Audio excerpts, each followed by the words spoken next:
اعوذ باللہ من الشیطان اللعین الرجیم بسم اللہ الرحمن الرحیم روی ان صاحبا لامیر المؤمنین علیہ السلام یقال له حمام كان رجلا عابدا فقال یا امیر المؤمنین صف لی المتقین۔ آج ہم خطبہ حمام پہ بات کریں گے۔ یہ نہج البلاغہ کا وہ عظیم خطبہ ہے کہ جس کو خطبہ حمام کے نام سے یاد کیا گیا۔ حمام حضرت علی بن ابی طالب کے ایک جلیل القدر صحابی تھے، اور انہوں نے ایک مقام پہ مولا علی سے بیان کیا، سوال کیا کہ مولا یہ تو بتائیں کہ خود متقین کی صفات کیا ہیں، متقی کسے کہتے ہیں۔ اس وجہ سے اس کو خطبہ حمام کہا گیا، کیونکہ سوال کرنے والا حمام نامی شخص تھا، اور اسی خطبے میں فرمایا کہ کان رجلا عابدا، یہ عام صحابی نہیں تھا، یہ ایک مرد عابد تھا، عبادت گزار تھا، زہد و تقوی کا لباس زیب تن کیے ہوئے تھا۔ اس نے مولا سے سوال کیا، کہا کہ مولا صف لی المتقین، کہ میرے لیے بیان کریں متقین کی صفات کیا ہوتی ہیں۔ حتیٰ کأنی انظر الیہم، گویا کہ میں متقین کی صفات کو اپنے روبرو محسوس کروں، میرے سامنے کھل کے متقین کی صفات آ جائے۔ تو فرمایا فتثاقل علیہ السلام عن جوابہ، مولا علی بن ابی طالب نے تھوڑا سا تأمل کیا اور پھر فرمایا اتق اللہ واحسن فإن اللہ مع الذین اتقوا والذین هم محسنون، کہ اللہ سے ڈرو اور احسان کرو، بے شک اللہ تعالیٰ احسان کرنے والوں اور متقین لوگوں کے ساتھ ہے۔ مولا نے یہ ایک تھوڑی سی مختصر سی تعریف جب کی تو حمام کا دل چاہا کہ میں مزید اس پہ سوال کروں کہ مولا مزید بتائے کہ متقین کی صفات کیا ہیں۔ تو اس کے بعد مولا نے ایک طویل خطبہ ارشاد فرمایا کہ جس میں متقین کی ایسی ایسی صفات بیان کی کہ جب انسان ان کا مطالعہ کرتا ہے تو حیران رہ جاتا ہے۔ آج ہم اسی حصے پر کہ جو مولا نے مختصر سا فرمایا کہ اتق اللہ، متقین کی صفات یہ ہے کہ تم اللہ سے ڈرو، احسان کرو۔ آج ہم بات کریں گے احسان پر کہ احسان ہے کیا۔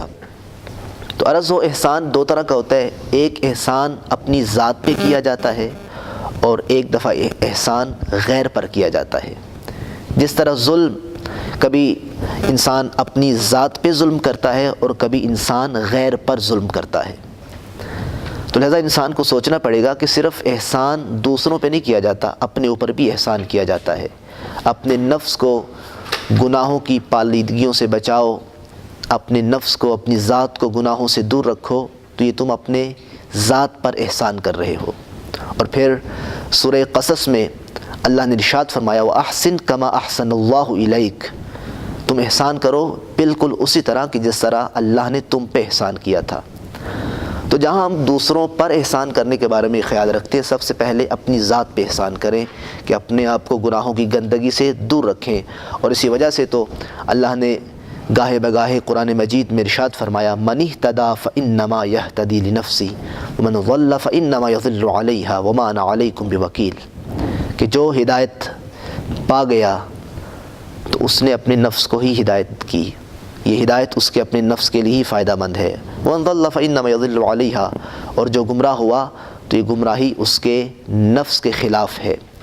تو لہٰذا ہمیں سوچنا پڑے گا کہ کہیں ایسا نہ ہو کہ ہم متقین کی پہلی صفت احسان کرنا، نیکی کرنا، جہاں ہم لوگوں پر احسان کریں ضروری ہے کہ اپنی ذات کو بھی مد نظر رکھیں اور پھر اپنی نفس کی حفاظت کریں۔ اور یہ بڑی ضروری بات ہے، کیونکہ پھر جو آگے مولا نے اسی آیت کا ٹکڑا ارشاد فرمایا کہ جو احسان کرتا ہے اللہ تعالیٰ احسان کرنے والوں کے ساتھ ہے۔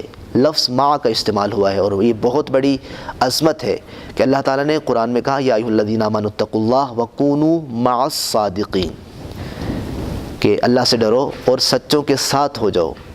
اور خود یہ جو معیت ہے اس کی بہت بڑی عظمت ہے۔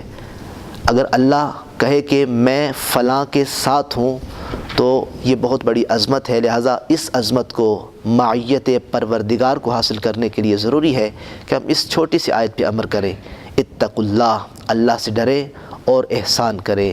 جہاں لوگوں پر احسان کریں وہاں خود اپنی ذات پر بھی احسان کریں۔